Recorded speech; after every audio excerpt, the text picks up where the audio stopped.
Welcome back everybody to Neutrality Studies. Selamat datang kembali semuanya di Neutrality Studies. Nama saya Pascal Lotas, dan hari ini saya ditemani oleh dua analis favorit saya dari Kaukasus, Lasha Katsradze dari Georgia, dan Arthur Kachikian dari Armenia. Arthur, Lasha, selamat datang kembali. Terima kasih banyak. Saya senang akhirnya bisa menghadirkan kalian berdua dalam satu program. Biasanya saya mengundang kalian secara terpisah. Tapi hari ini kita ingin membahas apa yang sedang terjadi secara umum di Kaukasus Selatan, dan tentu saja di wilayah perbatasan dengan Iran. Bolehkah saya meminta kalian berdua terlebih dahulu memberikan penilaian tentang hal-hal yang perlu kita perhatikan saat ini pada tanggal 24 Maret? Mungkin kita mulai dengan Arthur, lalu Lasha.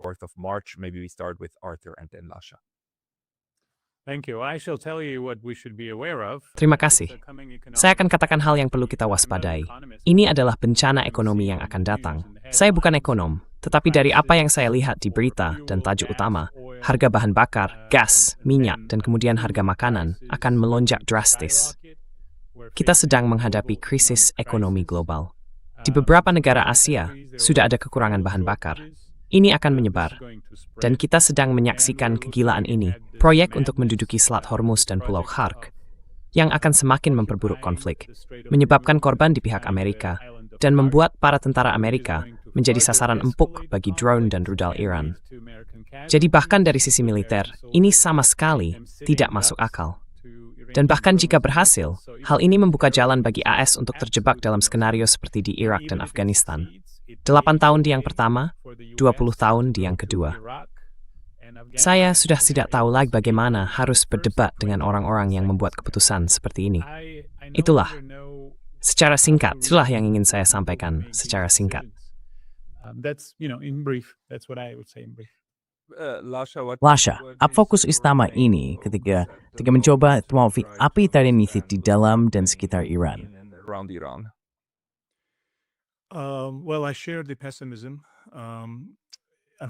Ya, saya juga merasa pesimis.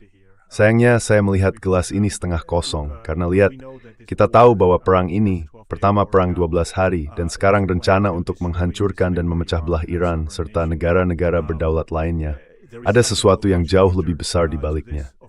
Tentu saja ada unsur yang sangat kuat dan mendasar di sini, yaitu seperti yang kita tahu, Israel, dan cara negosiasi yang telah berlangsung.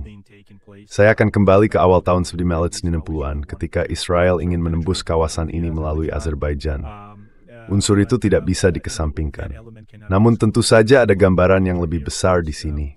Ini tentang melemahkan dan mengekspor kekacauan ke wilayah yang lebih luas. Dan tujuannya di sini adalah Rusia, tujuannya adalah Tiongkok, dengan mengorbankan negara-negara kecil di Kaukasus Selatan. The South Caucasian republics.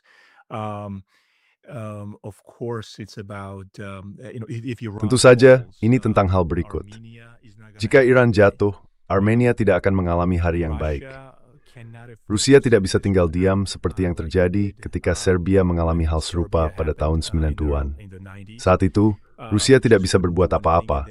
Lalu semacam melampiaskan balas dendamnya pada Georgia pada tahun 2008 dan akhirnya pada Ukraina. Filsafat bahwa Barat bisa berbuat sesukanya tidak diterima dengan baik oleh Putin. Namun pada saat yang sama, mereka juga tidak bisa berbuat apa-apa ketika Bush memisahkan Kosovo, bagian bersejarah dari Serbia. Singkatnya, saya tidak berpikir Rusia bisa melakukan hal yang sama lagi. Saya rasa Rusia sangat memperhatikan apa yang sedang terjadi. Begitu juga dengan Tiongkok. Dan Kaukasus Selatan, keadaannya tidak akan baik bagi kawasan itu jika Iran jatuh atau terpecah belah dengan cara apapun.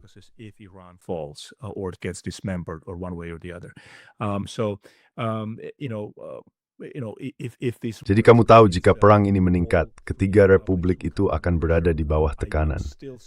Saya tetap pada pendirian saya dan mengatakan bahwa jika Aliyev menganggap ini semacam kemenangan, ya memang ada kemenangan jangka pendek, kita semua tahu apa yang terjadi dengan Nagorno-Karabakh. Tapi tidak ada kedalaman strategis dan tidak ada masa depan strategis jika kita menilai situasinya seperti itu, baik bagi Azerbaijan maupun Armenia. Jadi, apa yang dipikirkan Pashinyan? Mungkin Arthur bisa memberi pandangan yang lebih baik tentang hal itu. Saya tahu bahwa Georgia tetap berada di bawah radar sejauh ini. dengan sangat cerdik. Tapi secara keseluruhan, saya pikir seluruh kekacauan Iran ini berpotensi menjadi bencana bagi seluruh kawasan. Belum lagi dampak ekonomi dan proyek-proyek geoekonomi yang sedang berlangsung.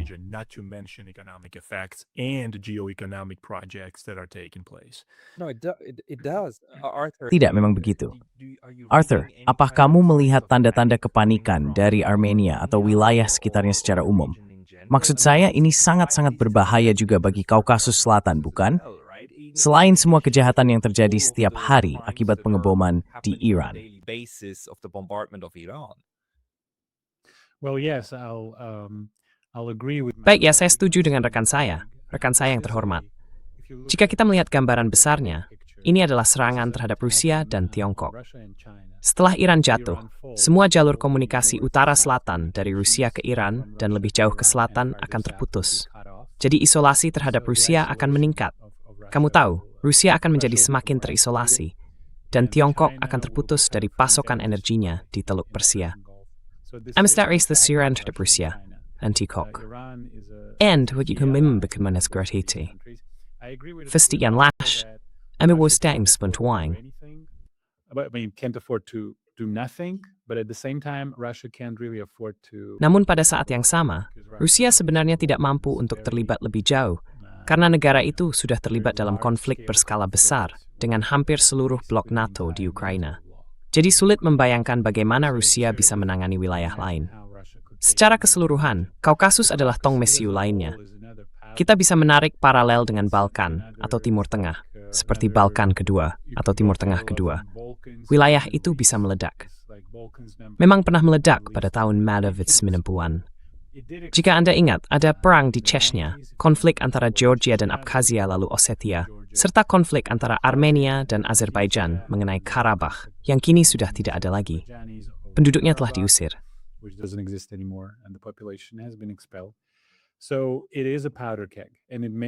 Jadi ini adalah situasi yang sangat tegang dan bisa saja meledak.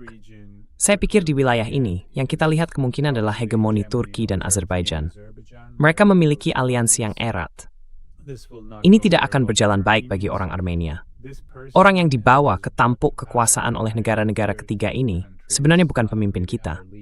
Dia seorang otokrat, seorang tiran. Dia menangkap para pemimpin gereja kita, menangkap jurnalis, memukuli mereka, menangkap dan memukuli pengacara, hal-hal yang tidak akan pernah kita lihat di Barat. Tapi sayangnya, dia didukung oleh Barat. Bukan diktator pertama atau terakhir yang didukung oleh Barat. Strateginya adalah penyerahan total. Dia pada dasarnya telah menyerahkan Armenia. Dia melaksanakan setiap perintah yang dia terima dari negara-negara tetangga kita dan dari Eropa.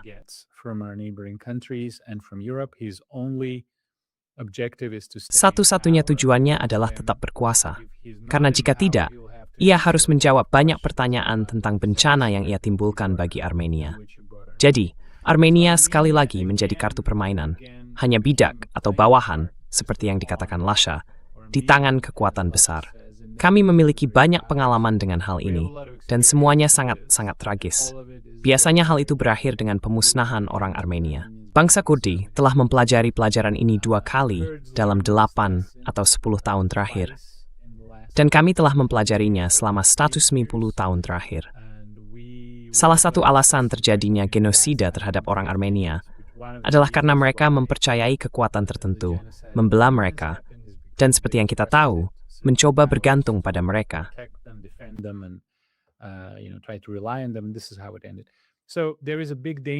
Begitulah akhirnya. Jadi ada bahaya besar bahwa konflik ini akan menyebar ke Kaukasus. Saya berharap itu tidak terjadi. Sudah ada beberapa peringatan yang cukup keras kepada Azerbaijan yang dikeluarkan oleh otoritas tertentu, para komentator termasuk Profesor Marandi, dan entah bagaimana saya curiga dia mungkin tahu sesuatu ketika dia mengatakan hal itu. Mungkin ada semacam posisi resmi yang dia cerminkan dalam pernyataannya. Saya tentu berharap Azerbaijan tidak terlibat. Sejauh merasa sangat berhati-hati, bahkan setelah drone jatuh di Wilayah. Namun situasinya seperti Tong Mesiu, bisa saja meledak. Bisa menjadi jauh lebih buruk jika konflik berlanjut. Hey, very brief intermission because Hey, jeda singkat. Saya baru saja diblokir dari YouTube. Meskipun sekarang saya sudah kembali, hal ini bisa terjadi lagi kapan saja. Jadi, mohon pertimbangkan untuk berlangganan tidak hanya di sini, tetapi juga di daftar surel saya di Substack. Alamatnya pascalotas.substack.com. Tautannya akan ada di deskripsi di bawah. The link's going to be in the description below. And This wordless staring there, bro. video. May I just ask, I mean, in the very first week Boleh of saya the bertanya, war, pada minggu pertama perang, kami mendengar bahwa ada rencana atau setidaknya pembicaraan tentang, di satu sisi, milisi Kurdi yang mungkin akan ikut campur dari wilayah Irak, dan di sisi lain, pasukan Azerbaijan yang mungkin datang dari utara, dari Kaukasus, benar? Tapi tidak satu pun dari hal itu benar-benar terjadi. Jadi saya tidak tahu apakah itu hanya obrolan media dan rumor, atau apakah ada orang di belakang layar yang benar-benar mengusahakannya. Apakah salah satu dari kalian, mungkin kita mulai dari Rusia, memiliki informasi apakah masih ada sesuatu yang terjadi terkait hal ini, seperti eskalasi perang dari utara? Karena saat ini, kita masih terutama berfokus pada kawasan Teluk, di Selat Hormuz, dan Perang Rudal. Tapi apakah ada bahaya bahwa mungkin masih akan ada semacam invasi darat, bukan oleh pasukan AS di lapangan, tetapi oleh orang-orang yang menyeberang perbatasan dari satu sisi atau sisi lainnya? by people who cross the border from one or the other side. I have not heard anything to that extent and to that Saya detail. belum mendengar apapun sejauh itu, atau sedetail itu, Pascal, kecuali untuk mengatakan bahwa seluruh isu Kurdi telah menjadi masalah yang sudah lama ada di Timur Tengah. Turki mungkin dengan cerdik memanfaatkannya untuk keuntungannya sendiri. Erdogan telah memainkan langkah yang baik, tetapi sejauh mana taruhannya akan berhasil dan berlanjut adalah pertanyaan lain. Kita ingat bagaimana ia memanfaatkan hal ini ketika Suriah runtuh. Namun faktanya, Turki order elemen zistur memain ini. Bis penting regen tervittestand. Saat ini, bersifat netral, mainkan timbangan regionalnya, dan hal itu berhasil bagi Erdogan. Mida ginjur soal itu. Let's be honest about that. In terms of Iran, I don't subscribe Dalam hal to the Iran, idea that saya tidak sependapat dengan gagasan tentang pemecahan Iran dan minoritas Azeri, jika itu bahkan bisa disebut minoritas. Faktanya ada lebih banyak orang Azeri yang tinggal di Iran daripada di Azerbaijan. Namun gagasan tentang pemisahan itu sangat tertanam dalam nasionalisme Iran. Jadi, setiap gangguan di sana merupakan masalah yang jauh lebih besar. Maksud saya dalam hal menggerakkan rakyat Iran untuk bergabung dengan apa, tepatnya? Bergabung dengan Azerbaijan untuk memecah negara? Mereka tidak akan menyukainya. Memang secara etnis ada tumpang tindih, tetapi secara nasional mereka memiliki rasa identitas yang sangat kuat sebagai orang Iran. Dan dari ban yang telah saya lakukan tentang hal itu, mereka tidak akan memisahkan diri dari Iran. Separating out of from Iran. With Turkey is interesting. Tentang Turki. Turki itu menarik. Negara itu memainkan semacam kartu saya anggota NATO, menangani seluruh isu Kurdi, memanfaatkan hal itu dan menyelesaikannya sampai batas tertentu. Tapi menurut saya Turki sedang bermain-main, berjudi. Apa yang akan terjadi? Karena situasi Turki memiliki gagasan pan-Turkik yang berkaitan dengan Israel, juga dengan Azerbaijan, tentu saja. Saya khawatir bahwa Turki di masa depan bisa saja dibiarkan telanjang dan ditinggalkan. Sungguh. Ya, Turki sudah mengetahui Jesus speaker sebelum agak melenceng sedikit ini. I think before the I'm just sort of veering off here slightly, but before the invasion of Iran, if you remember there was an article. Sebelum invasi ke Iran, jika Anda ingat, ada sebuah artikel di Bloomberg yang mengatakan bahwa Turki bersedia menciptakan zona penyangga di dalam Iran jika Iran jatuh. Jadi itulah jenis visi besar yang dimiliki Turki, bukan?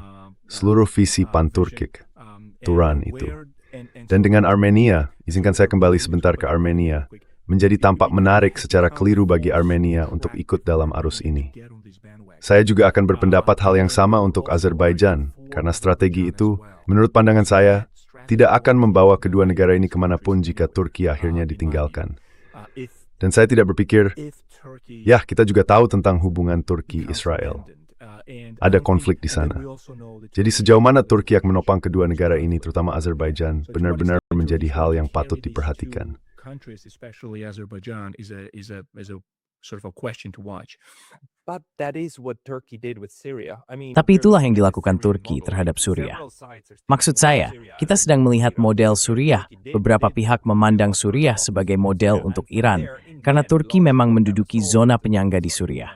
Dan dari sana, pada akhirnya, melancarkan serangan besar-besaran.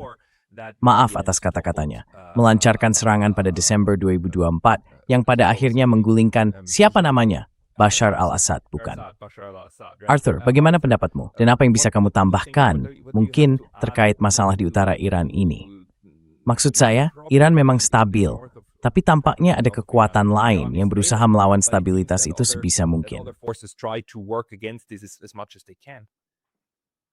First of all, let me say that I think Pertama-tama, izinkan saya mengatakan bahwa saya pikir Es telah menjerumuskan dirinya ke dalam situasi yang buruk. Mereka terjebak dalam perangkap ini dan sedang berusaha mencari jalan keluar. Saya pikir Iran tidak mengalami destabilisasi, tidak terpecah belah, dan kini perlahan-lahan mulai unggul. Ribuan marinir sedang menuju Teluk Persia, dan tampaknya kini ada lebih banyak berita di media. 3 divisi sedang dalam perjalanan. Dari apa yang saya baca, saya tidak memiliki akses ke sumber rahasia, dan memang seharusnya tidak. Tetapi ada beberapa laporan media yang mengatakan ribuan lainnya sedang menuju Timur Tengah. Dan jika mereka merebut Pulau Khark atau bagian manapun dari wilayah Iran, konflik akan meluas. Mereka akan menjadi sasaran empuk bagi drone dan rudal. they're going to become an easy target for drones, for missiles. There's going to be paramilitary groups. Akan ada kelompok paramiliter, aktivitas teroris. Ini akan menjadi Afghanistan kedua atau Irak kedua. Kita sudah pernah melihat semuanya. Kita tahu bagaimana hal ini berjalan. Sekarang sejauh menyangkut Turki dan Azerbaijan, dari apa yang saya lihat, ada upaya untuk memprovokasi Azerbaijan dan Turki. Sebuah drone jatuh di Nakhichevan, lalu sebuah rudal, saya kira 2 kali, ditembakkan ke arah Turki. Iran mengatakan itu bukan kami. Beberapa sumber mengatakan itu adalah Israel yang mencoba melibatkan mereka. Karena jelas, kampanye udara telah berhasil. Jika membunuh ribuan warga sipil dan anak-anak bisa disebut keberhasilan. Dan omong-omong, warga sipil juga terbunuh di Israel. Kita harus adil, kita harus melihat dari kedua sisi. Jadi kampanye itu memang berhasil, tetapi kamu tidak bisa mengganti rezim tanpa pasukan darat. You can't change a regime without ground troops, and you need, to seize the entire. Dan kamu perlu, maksud saya, untuk merebut seluruh wilayah Iran. Menurut para ahli militer kami, kamu akan membutuhkan ratusan ribu pasukan. Saya harap mereka tidak bunuh diri dengan mencoba hal itu. Jika mereka hanya merebut sebagian kecil wilayah, mereka akan menjadi sasaran, dan kita akan melihat kematian, korban besar di pihak Amerika. Jadi mereka mencoba melibatkan orang Kurdi, dan dari yang saya baca, orang Kurdi menolak. Kamu sudah menipuku 3 kali. Malu padaku. Mereka berhenti, mereka berkata tidak lagi. Saya tidak berpikir Turki akan tertarik melihat Iran benar-benar terpecah, karena kemudian mereka harus berurusan dengan masalah Kurdi. Saya tidak tahu apa yang akan terjadi dengan orang Azeri. Saya harus mengandalkan keahlian Pascal Lotaz. Mereka merasa sangat setia dan pro-Iran. Mungkin memang begitu. Saya benar-benar tidak tahu. Saya bukan ahli tentang Iran. This may be the case. I may simply not know. I'm not an expert in Iran. Or they may not. People's loyalties change. Atau mungkin tidak. Kesetiaan orang bisa berubah. Ada yang namanya propaganda. Di Republik kecil saya sendiri, selama 30 tahun kami menganggap rakyat Karabakh sebagai saudara sebangsa. Lalu, selama puluhan tahun, propaganda Barat mengajarkan kami bahwa mereka bukan orang Armenia, bahwa mereka adalah orang-orang yang buruk. Secara harfiah, itulah yang diajarkan kepada kami oleh media yang disponsori Barat. Jadi jika Iran terpecah, maka masalah Kurdi akan muncul kembali, dan ini merupakan masalah besar bagi Turki. Saya mencoba berpikir, apa? Ada sekitar 15 juta di wilayahnya. Jadi skenario seperti Irak mungkin terjadi. Di Irak, orang Kurdi memiliki otonomi sendiri, dan tampaknya mereka memiliki hubungan kerja dengan Turki. They do seem to have some kind of a working relationship with Turkey, so they may try to do the same in this case. Jadi mereka mungkin mencoba melakukan hal yang sama dalam kasus ini. Dan kemudian tentu saja ada pertanyaan tentang apa yang akan terjadi pada populasi Azeri. Ini adalah kelompok yang sangat besar, sekitar 15 juta orang. Mereka mungkin atau mungkin tidak menuntut semacam otonomi atau pemerintahan sendiri, dan kemudian semacam pendekatan kembali dengan Azerbaijan bisa saja terjadi. Meskipun pada titik ini, kita belum melihat hal itu. Jadi ini hanya spekulasi. Iran tetap cukup kuat dan solid. Yang bisa saya katakan adalah saya berharap kegilaan ini berhenti sebelum wilayah lain terbakar. Karena bukan hanya orang Armenia dan Azeri, Georgia, Ossetia, dan Abkhazia akan saling bermusuhan lagi. Ossetians and Abkhazians are going to get each other's throats again. There are dozens of other ethnic groups in the Caucasus. Ada puluhan kelompok etnis lain di Kaukasus, dan beberapa negara tidak akan ragu menggunakan hal ini sebagai senjata melawan Rusia. Mereka sudah melakukannya pada tahun 90-an. Banyak sumber melaporkan bahwa ada banyak dukungan dari Barat, bahkan dari Turki dan beberapa negara lain yang diberikan kepada gerakan kemerdekaan di Chechnya. Jadi, Kaukasus Utara bisa saja kembali bergolak. Dan seperti yang kamu tahu, hampir seperti tahun 19. Pascal Lotas juga membicarakan tentang Serbia pada tahun 1990-an. Dan ada pula Serbia pada awal abad ke-20. Rusia tidak memiliki komitmen yang sangat kuat terhadap wilayah ini. Pada dasarnya, sekarang debat-debat dengan Turki dan Iran, terutama dengan Turki. With Turkey and Iran, mostly with Turkey. But again, it's a little bit, it's kind of stuck. Tapi sekali lagi, situasinya agak buntu. Karena negara itu sebenarnya tidak memiliki Inggris dan Prancis sebagai sekutu, seperti saat Perang Dunia Pertama. Dan sekarang, ia berhadapan dengan seluruh blok Barat. Namun nih, cukup berbahaya karena, seperti yang saya katakan terakhir kali ketika berbicara dengan Pascal Lotas, yang dibutuhkan hanyalah keterlibatan Tiongkok dalam bentuk apapun. Mungkin mulai membuat gerakan terhadap Taiwan, atau terlibat di tempat lain, dan kita akan menghadapi Perang Dunia Klasik. Inilah definisi Perang Dunia. Sebagian besar kekuatan besar terlibat di berbagai wilayah dunia. Dan saya tidak tahu kapan kereta ini akan berhenti. And I don't know when this train will stop. It just seems to me that the people who should Menurut saya, orang-orang yang seharusnya tertarik untuk menghentikan hal ini saat ini justru melakukan kebalikannya. Maksud saya, kita terus membicarakan ini seolah-olah Donald Trump terjebak dalam situasi sulit, padahal tampaknya inilah yang sebenarnya mereka inginkan.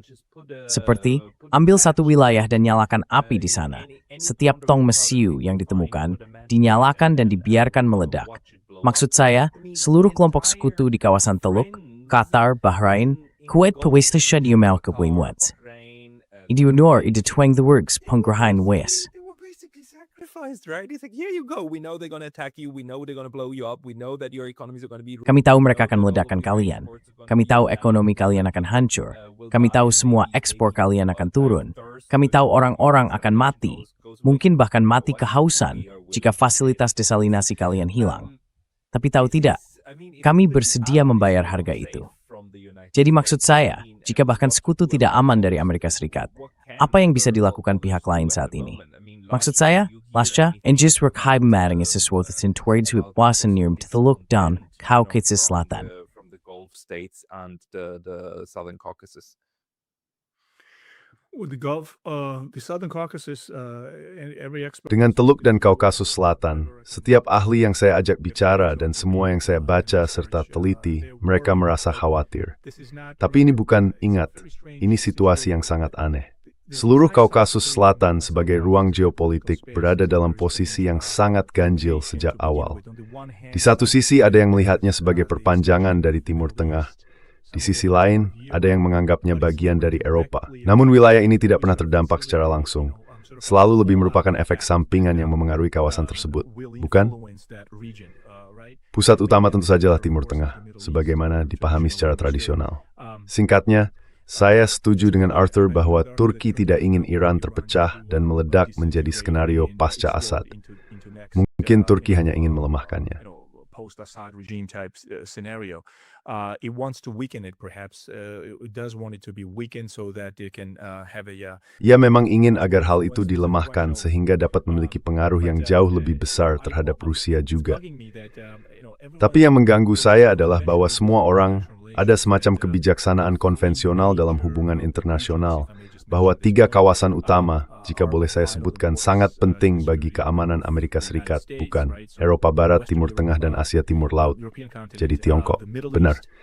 Dan kamu tahu, menyeimbangkan atau menahan, bagaimanapun kamu ingin melihatnya, potensi konflik dengan Tiongkok atau mengelola isu itu. Namun disinilah kita sekarang melihat hal ini. Ingat perang Teluk pertama dengan Bush senior, segera setelah Saddam Hussein dengan bodohnya masuk ke Kuwait, dan kemudian kita melihat apa yang terjadi di sana. Into Kuwait, and then we saw what happened there. He was immediately stopped. The second time, Dia langsung dihentikan. Kali kedua, Washington tidak sebaik itu dalam memaafkan. Tapi hal itu menunjukkan kepada kita bahwa ada kepentingan keamanan nasional yang vital di kawasan tersebut. Minyak, minyak, minyak adalah mantra pada masa itu. Saya sangat terkejut melihat Washington saat ini seolah menunggu dan melihat bahkan menekan dan merasa kamu tahu tidak puas dengan negara-negara Teluk, cara mereka, tanda kutip, mengeluh. Mereka pasti akan menjadi korban. Sejauh ini, menurut saya mereka adalah korban dari kesombongan Amerika dan obsesi gila terhadap Teluk. Seluruh strategi di mana, jika ada yang menyentuh Timur Tengah atau negara-negara Teluk, Amerika akan bertindak dan melindungi mereka. Dan kini Amerika justru membuat semua negara Teluk menghadapi risiko besar. Dan apa yang kita lihat?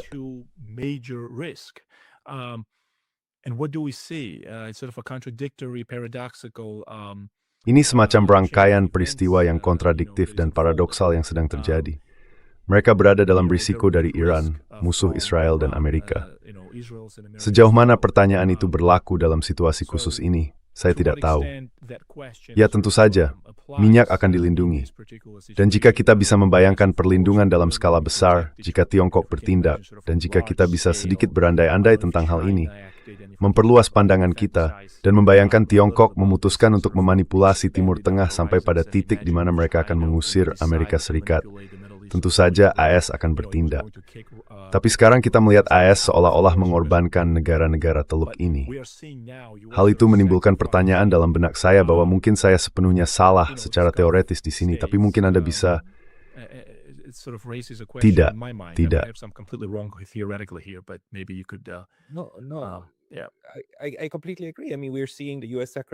Saya sepenuhnya setuju. Maksud saya, kita melihat AS mengorbankan sekutunya, yang menurut saya seharusnya justru meningkatkan insentif bagi semua negara di sekitarnya untuk pada dasarnya menyatakan netralitas mereka dengan satu atau lain cara untuk menjauhkan diri dari hal ini.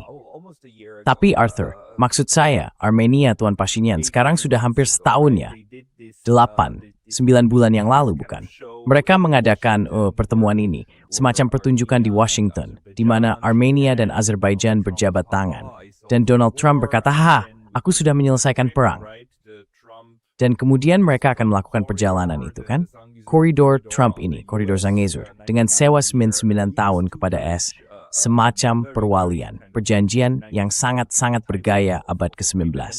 Maksud saya, ini belum ditandatangani, belum menjadi perjanjian yang diratifikasi atau apapun, tapi idenya masih ada untuk memberikan koridor yang berbatasan dengan Iran, Armenia, kepada Amerika Serikat di bawah kendali mereka.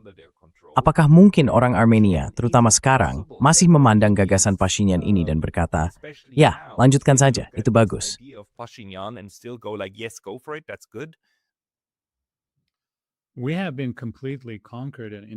Kita telah sepenuhnya ditaklukkan dan disusupi. Orang Armenia berpikir sesuai dengan apa yang diperintahkan untuk mereka pikirkan. Kita adalah republik kecil dengan 2,5 juta penduduk. Kita memiliki ratusan blogger yang telah dilatih di Barat atau dibayar oleh Barat. Satu-satunya saluran televisi kita sepenuhnya dikendalikan oleh pemerintah. Kita memiliki ribuan orang yang menerima uang dari Barat untuk mencuci otak penduduk kita setiap hari.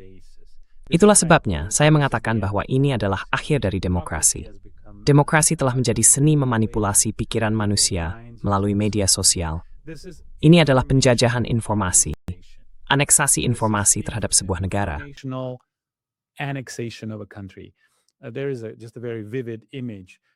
Ada sebuah gambaran yang sangat jelas. Ada jenis tawon tertentu yang pada dasarnya menyusup. Ia menangkap serangga dan menyuntikkan racun ke kepala serangga itu. Serangga tersebut menjadi lumpuh, lalu tawon itu meletakkan telurnya di otak serangga itu. Telur-telur itu mulai memakannya hidup-hidup, dan serangganya bahkan tidak bisa bergerak. Ini gambaran yang sangat tidak menyenangkan, tetapi beginilah yang terjadi pada negara-negara seperti ini. Kamu menjadi ditaklukkan secara informasi. otakmu menjadi ditaklukkan. Orang-orang Armenia diyakinkan oleh pihak-pihak ini bahwa menyerahkan wilayah mereka dan pada dasarnya menjadi koloni. Seperti yang kamu katakan, kamu sangat sopan dalam cara mengatakannya. Mereka pada dasarnya menjadikan kita koloni. How you said it, they basically turned us into a colony, and Trump is celebrating this as victory. Dan Trump merayakan hal ini sebagai sebuah kemenangan. Bahwa selama 100 tahun, kita telah menyerahkan wilayah kita, 74% darinya, kepada S, dan nantinya itu akan menjadi milik pihak lain. Aku rasa aku tahu siapa. Aku rasa aku tahu siapa. Dan sekarang hal ini dirayakan sebagai kemenangan, justru karena kita sudah tidak punya pikiran sendiri lagi. Pikiran kita telah ditaklukkan oleh para blogger, jurnalis, dan propagandis yang disponsori Barat. Mereka telah melatih ratusan di mereka. Jadi sekarang rakyat kita diberitahu bahwa tidak apa-apa rekan senegara kita diusir dari Volbach. Maksudku, tidak ada yang menginginkan perang. Aku tidak menginginkan perang. I mean, nobody wants a war. I don't want a war. I wanted a peaceful agreement that would keep these people. Saya menginginkan sebuah kesepakatan damai yang akan membuat orang-orang itu tetap di sana. Semacam pengaturan pembagian kekuasaan seperti yang dilakukan di berbagai tempat di dunia. Saya bukan musuh Azerbaijan atau Armenia. Saya percaya bahwa manusia harus belajar mengatur diri mereka sendiri. Tapi ini adalah sebuah penyerahan diri. Dan kami diyakinkan bahwa menyerah adalah hal yang baik. Kami diyakinkan oleh semua media yang disponsori Barat ini. Maksud saya, lihat saja, dalam kasus Georgia, Lasha bisa menjelaskannya lebih baik daripada saya. Pemerintah baru di Georgia berusaha memiliki kebijakan luar negeri yang seimbang, tidak ikut campur. Dari yang saya pahami, mereka bahkan ditawari untuk memulai perang dengan Rusia. Seseorang mengatakan kepada mereka seperti, mulailah perang dengan Rusia. Start a war in Russia. Somebody told me like start a war with Russia. And according to one of the dignitaries from Georgia. Menurut salah satu pejabat dari Georgia, dia berkata, ya, kami hanya bisa bertahan selama beberapa hari. Lalu dia diberitahu, kalau begitu, kalian bisa pergi dan bertempur di pegunungan. Saya pernah membaca ini di suatu tempat. Maksud saya, Lasha bisa mengonfirmasi apakah ini benar. Namun dalam kasus kami, Tuan Macron, yang merupakan penggemar berat Charles Aznavour, penyanyi berdarah Armenia, pada dasarnya menandatangani vonis mati bagi 120.000 orang Armenia Karabakh. Dia berada di Praha ketika mereka menyerah, duduk tepat di sebelah Saddam Hussein kecil kami. Dia mengatakan kepada pemerintah kami ingin kalian menjadi zona penyangga melawan Rusia. Dia mengatakannya secara terbuka. Dan seorang anggota parlemen Inggris juga mengatakan bahwa mereka akan dengan senang hati membela Armenia dari Rusia, tetapi tidak dari negara lain. Eudarka. Russia, but not any other country basically. So there's this open informational Jadi, conquest. ada penaklukan informasi terbuka terhadap wilayah Kaukasus. Dan sayangnya, banyak orang tidak memahami bahwa mereka hanya dijadikan kartu permainan dan nantinya akan ditinggalkan, seperti Georgia yang ditinggalkan pada tahun 2008 setelah perang itu diprovokasi, seperti orang-orang Armenia yang ditinggalkan selama 190 tahun terakhir, tanpa henti. Dan semua itu hanya berakhir dengan satu hal, mereka dimusnahkan. Jadi, politik kekuasaan besar adalah permainan yang sangat sinis dan sangat berbahaya untuk ditaklukkan, untuk mengalami kolonisasi informasi di negara Anda. Karena setelah itu, rakyat Anda tidak bisa berpikir sendiri. Ada kekuatan ketiga yang mengendalikan opini publik di negara Anda. Apakah Anda mengerti apa artinya itu? Mereka yang memutuskan apa yang dipikirkan rakyat Anda karena mereka memprogramnya, seperti saya bisa memprogram komputer saya. Mereka memprogram seluruh masyarakat. They program the entire society. This is exactly what Georgia. Inilah yang sedang diupayakan Georgia untuk dihentikan melalui undang-undang LSM dan sebagainya. Kita sudah membicarakan hal ini saat pertama kali berbincang, kalau tidak salah sekitar 2 tahun lalu. Saya menamai video itu yang lolos dari genggaman. Maksud saya, entah bagaimana Georgia berhasil memetik pelajaran itu pada tahun 2008 dan kemudian mengambil tindakan. Bagaimana hal itu bisa terjadi? 2008 and then do something about it. How did that work? It is quite miraculous actually, based on what Arthur said. Sebenarnya cukup ajaib, berdasarkan apa yang dikatakan Arthur, betapa kejamnya sistem internasional bisa menjadi, terutama terhadap negara-negara kecil, terpecah, dan lemah. considering the previous Jika melihat 1 atau 2 dekade setelah runtuhnya Uni Soviet dan posisi Georgia saat itu dalam hal janji-janji, dan Arthur, apa yang kamu katakan? Saya akan menyebutnya pada dasarnya propaganda ya. Untuk menyederhanakan, kamu benar sekali soal bagaimana masyarakat dicuci otak, bagaimana negara-negara ini meradikalisasi masyarakatnya sebisa mungkin antara pihak timur dan barat, lalu pada dasarnya saling membunuh, melemahkan masyarakat sampai pada titik di mana pihak ketiga, misalnya AS atau Rusia, datang dan berkata, kami akan mengurus kalian. We will take care of you guys, right? So, the thing is, Benar. Jadi begini, masalahnya adalah Georgia. Ya, secara ajaib. Sekarang saya juga mengaitkannya dalam tingkat yang cukup besar dengan perubahan mendasar dalam sistem internasional.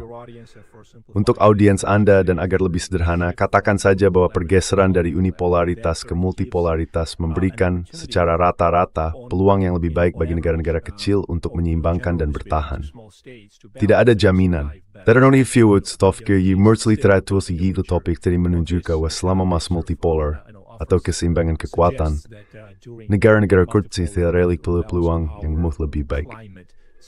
It's so that is in all scheme membeda away selama masa unipolar in a stool, Georgia sama sekali tak punya peluang.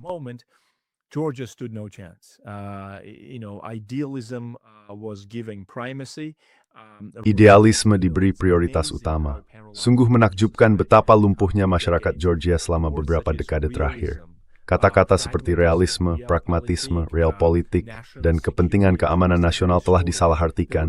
Bahkan jarang terdengar sampai bisa dibilang beberapa tahun lalu, ketika bahasa realis semacam ini mulai masuk ke masyarakat Georgia dan menjadi politis. Itu sendiri sudah merupakan sebuah tragedi. Jadi ya, Arthur benar sekali ketika ia mengatakan bahwa negara-negara ini telah dimanfaatkan demi keuntungan kekuatan besar. Bukan karena mereka ingin melakukan pembangunan bangsa di Georgia, Armenia, atau Kaukasus Selatan, dan bukan karena mereka ingin mengembangkan atau memodernisasi wilayah tersebut, melainkan karena mereka memiliki kebencian mendalam terhadap Rusia.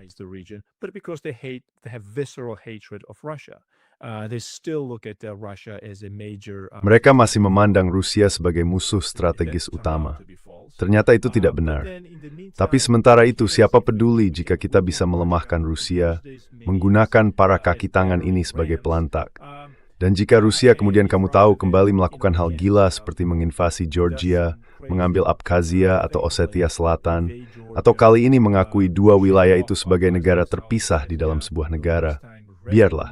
Kita akan mengatakan bahwa mereka adalah orang-orang pemberani, pecinta semi berjuang melawan Rusia yang mengerikan ini, padahal semua. Ayo, kita tidak bisa melupakan Ukraina di sini kan, gorila seberat 500 pon di dalam ruang kan. Ukraine here, right? The 500-pound gorilla in the room. That's exactly what happened with Ukraine. Itulah yang terjadi dengan Ukraina. Kamu tahu, kita bisa menggunakan berbagai macam kata, diprovokasi, bodoh, apapun. Kita sebenarnya bisa menghindari hal ini. Semua itu benar. Tapi bayangkan, pikirkan saat kita membicarakan isu-isu seperti ini, selalu setelah kejadian, selalu begitu. Dan kemudian kita di Barat selalu meminta maaf. Kita selalu berkata, oh tentu, ini seharusnya bisa dihindari. Nah, ada banyak orang cerdas di Washington dan Brussel yang seharusnya bisa berkata, mereka segala forwarding. Namun nerbi Rusia mengetahui tentang Georg Greg Arpabimania the Ukraine, dan sebenarnya itu terima pesannya. Become members of NATO on its borders. Lasha, but they did say that. Lasha, I'm so sorry. Maaf sekali, saya harus menyela karena kamu menyampaikan poin yang sangat bagus. Mereka memang mengatakan itu. Ya, mereka memang mengatakannya. It's a beast again that carries skin one cruise tool. Was it François Hollande, the one? Apakah itu François Hollande yang dulu mengunjungi selingkuhannya dengan bersepeda? Sangat khas Prancis. Aku rasa dia yang mengatakannya, bukan? Hollande dan Merkel yang bilang Rusia tidak akan pernah menerima hal ini. Jangan lakukan ini. Tahun 2007, ya. In 2007, was it? That of a man Bucharest. 2000 Bucharest. Of course. Ya, Profesor Mearsheimer terus membedisal saya 10 waktu. Mana still kata kenal. Dan Merkel mengakuinya. Yeah, so but Arthur, keep talking. I mean, this is the Arthur, teruslah bicara. Maksudku, inilah masalahnya. Kita sudah tahu. Kita sudah melihatnya. Hal ini sudah diprediksi oleh Mearsheimer dan yang lainnya, dan sudah sangat dipahami. Namun tetap saja, hal itu benar-benar terjadi. Dan sama seperti dengan Iran, hal ini juga sudah diprediksi. Kita tahu ini akan menjadi pembantaian atau pembunuhan massal, atau keduanya, di semua pihak. Namun tetap saja, ini sedang terjadi. Arthur? First, let me say that my heart breaks when I see Pertama, izinkan saya mengatakan bahwa hati saya hancur ketika melihat kematian. Ketika saya melihat anak-anak muda Ukraina, anak-anak muda Rusia terbunuh. Saya melihat ribuan kuburan. Saya melihat orang-orang malang ini diseret ke jalan, dipaksa untuk wajib militer. Itu sungguh memilukan. Mereka berteriak saat dimasukkan ke dalam mobil untuk dikirim ke penggiling daging. Ini adalah orang-orang yang hidup dengan damai, suka atau tidak suka, dengan segala masalah menjadi bagian dari sebuah kekaisaran. Jika Anda menyebutnya kekaisaran, tidak ada perdebatan tentang itu. Mereka hidup dengan damai, dan mereka tidak pantas dibunuh dalam jumlah sebanyak itu. Karena angka yang saya dengar dari New York Times menyebutkan lebih dari 1,5 juta. Apa kamu bercanda? Apakah kamu mengerti apa yang telah kamu lakukan? Are you joking? Do you understand what you did? This is World War I. This is World War I numbers. Ini adalah Perang Dunia Mai. Ini adalah angka-angka Perang Dunia. Tidak bisa dipercaya. Dan orang-orang Georgia, Armenia, Azeri. Masalahnya adalah, saya pikir ketika orang membuat keputusan seperti itu, mereka tidak dipandu oleh pertimbangan etika atau moral. Mereka dipandu oleh kepentingan. Kelompok kepentingan yang sama yang mendorong Trump ke dalam perang mengerikan ini, ke dalam jebakan yang sekarang sedang ia coba keluarkan dirinya. Ini adalah kelompok kepentingan, prosedur organisasi tertentu untuk pengambilan keputusan, bias pribadi. Seperti yang saya katakan, ketika saya berada di Uni Soviet, saya adalah orang yang paling pro-Barat. Saya sangat simpatik, dan saya punya banyak teman. Dan saya benar-benar mencintai Republik-Republik Baltik. And I really love the Baltic republics. I love Latvia, Lithuania, Estonia. Saya mencintai Latvia, Lithuania, Estonia. Saya punya banyak teman di Polandia, di Cekoslowakia, seperti yang disebut pada masa itu. Saya sepenuhnya memahami bahwa orang-orang ini memiliki trauma, luka, dan bekas luka dari masa lalu. Itu sah. Hal itu harus ditangani. Beberapa permintaan maaf, seperti yang kita tahu, seharusnya disampaikan. Saya sependapat dengan hal itu. Tetapi kebencian tidak boleh diteruskan. Kamu tidak bisa melanggengkan kebencian. Dan ketika kamu langsung menyerang Rusia atas segala hal yang salah selama masa komunis yang memang terjadi, dan ketika orang Rusia juga menjadi korban rezim komunis, lalu kamu melupakan hal itu, sebenarnya ada cara untuk mengakhiri kebencian dan melangkah maju. Namun kita tidak memiliki kebijaksanaan untuk melakukannya. Kita hidup di masa yang dikuasai oleh emosi. We live in a time of emotions. People express emotions. Kau tahu, orang mengekspresikan emosi. Dan sekarang kita dipimpin oleh orang-orang yang seperti balita. Mereka digerakkan oleh emosi. Mereka seperti fanatik. Maksudku, aku mengutip Pete Hegseth beberapa hari lalu. Kau tahu, tipe pria macho sejati, dengan banyak pengikut. Mungkin sebagian besar perempuan dan sebagian kecil laki-laki. Tapi dia berbicara seperti balita. Orang-orang ini berbicara seperti anak-anak. Aku tidak tahu bagaimana meyakinkan mereka. Aku tidak tahu harus bilang apa. Kalian sedang menyebabkan kelaparan global. Seorang perwakilan Perserikatan Bangsa-Bangsa mengatakan, kita sedang menghadapi jutaan pengungsi, berpotensi, dan krisis kelaparan global yang sebanding dengan tahun 1929. Dan mereka masih belum bisa berhenti. Jadi aku tidak tahu bagaimana berdebat dengan orang-orang seperti ini. So I don't know how to argue with these people. Lasha, do you want to take over from here? Because I mean, it is Lasha, apakah kamu ingin melanjutkan dari sini? Karena maksudku, ini benar-benar suram. Seluruh perang ini, pertama dengan Ukraina, dan sekarang dengan Iran, sudah seperti tanda berhenti merah besar. Satu-satunya tanda berhenti merah yang lebih besar lagi adalah yang dengan Tiongkok. Dan itulah yang sedang mereka persiapkan, berusaha membuatnya sekuat mungkin. Jika kita mengikuti argumen Brian Berletich, maka semua ini termasuk Ukraina dan Iran dilakukan agar bisa berperang dengan Tiongkok sebelum negara itu menjadi jauh lebih besar dan lebih kuat dari Amerika Serikat. Apa kamu bisa memahami maksudnya? Can you make anything out of that? Yes, I think quickly on geopolitics, I think Ya, saya pikir secara singkat tentang geopolitik, ketiga negara itu pada dasarnya akan menstabilkan situasi, menyadari bahwa mereka tidak bisa saling menghancurkan karena semuanya memiliki senjata nuklir. Jadi tiga serangkai Amerika Serikat, Rusia, dan Tiongkok pada akhirnya akan bersatu dan mereka mendominasi sistem internasional. Saat ini, yang kita lihat adalah semacam pemanfaatan wilayah pinggiran dunia, kalau boleh dibilang, untuk menguji sejauh mana masing-masing negara dapat melangkah. Sekali lagi, tentu saja, ada beberapa variabel yang tidak bisa kita abaikan, yaitu kebencian dan kekhawatiran Israel, untuk menyebutnya dengan halus terhadap Iran, karena Israel memandang Iran sebagai ancaman eksistensial, bukan begitu.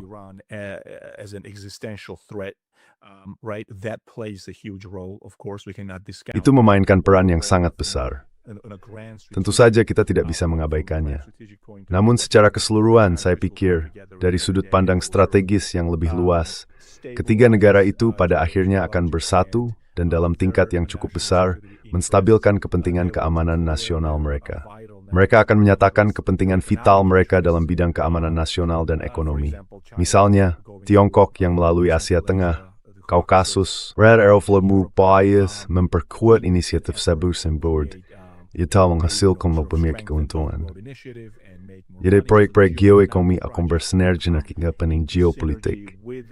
Izin saya record ko igin en kiabaragan mensterbikan etanisi tobut. In the end, will stabilize situation. Yes, we've heard about World War III scenario. Ya, kita sudah mendengar tentang skenario Perang Dunia III. Menurut saya, secara matematis, semacam positivisme logis di sini tidak berlaku. Kita bisa melihat sejarah sebanyak yang kita mau, tapi saya tidak berpikir situasi saat ini adalah situasi Perang Dunia III. Dengan adanya kekuatan nuklir, akan terjadi kiamat. Itu akan mengakhiri dunia jika memang itu yang mereka pikirkan. Jadi saya pikir ya, ada orang-orang gila, orang-orang yang digerakkan oleh ideologi di Brussel, bahkan Moskow tentu saja, dan juga Washington. Ideologi-ideologi ini sampai batas tertentu, berjuang untuk dan menerapkan pandangan kebijakan luar negeri masing-masing. Namun saya percaya bahwa geopolitik dan kepentingan keamanan nasional pada akan menang.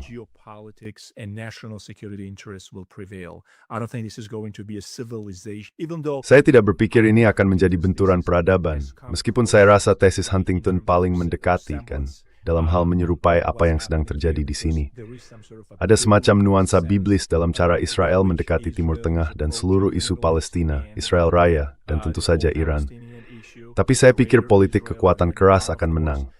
Ada ironi di situ, karena politik kekuatan keras pada dasarnya berarti saya butuh apa yang saya butuh, dengan cara apapun. Nah, kemudian mereka diimbar dua lainnya. Jadi ya, saya ingin menuntut dengan cepat, dengan sebertuler.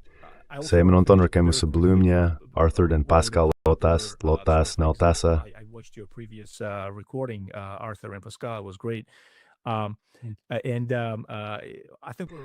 Dan saya pikir kita semua sebenarnya adalah kaum liberal yang tersembunyi. Izinkan saya katakan begitu. Karena ketika Arthur berbicara tentang mengingat awal tahun 90-an, lihat, nenek saya masih ingat seolah-olah itu kemarin mendengarkan Voice of America. Begitulah keadaannya. Dan sekarang kita semua tahu apa jadinya USAID dan Voice of America, bukan? Tapi intinya kita semua secara naluriah percaya pada proyek Barat, pada dividen perdamaian. Sayangnya, dividen perdamaian itu tidak memberi kita banyak keuntungan. Saya bilang, itulah tragedi Barat. Mereka merusaknya sendiri. Mereka bisa saja mengelola Rusia. Mereka bisa saja mengelola Tiongkok. Meskipun dengan Tiongkok, seperti yang kita tahu, itu adalah kekuatan hegemonik regional. Rusia tidak akan pernah menjadi kekuatan hegemonik regional. Mereka memilih untuk tidak melakukannya.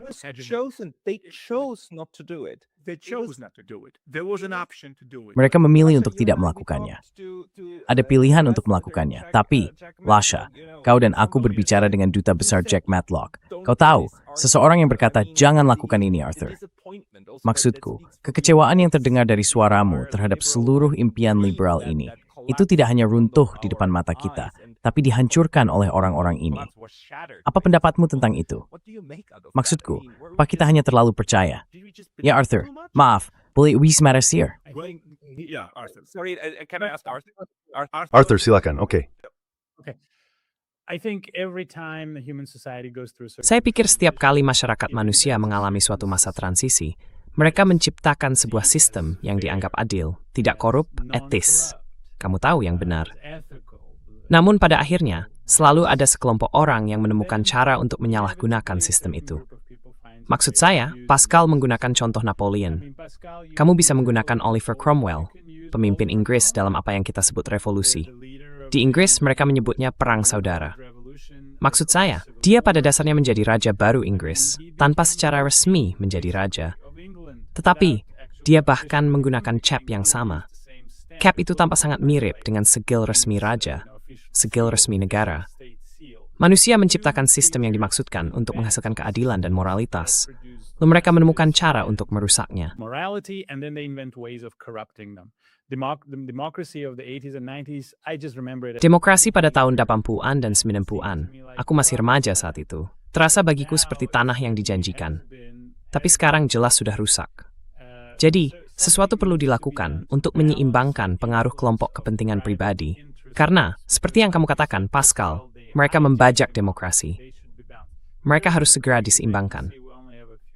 Aku lihat kita hanya punya beberapa menit. Jadi menurutku, pertama-tama, Trump mungkin tidak akan tetap berkuasa. Anda bisa Partai Republik. Selalu selalu musim kuasa ini, telah semua.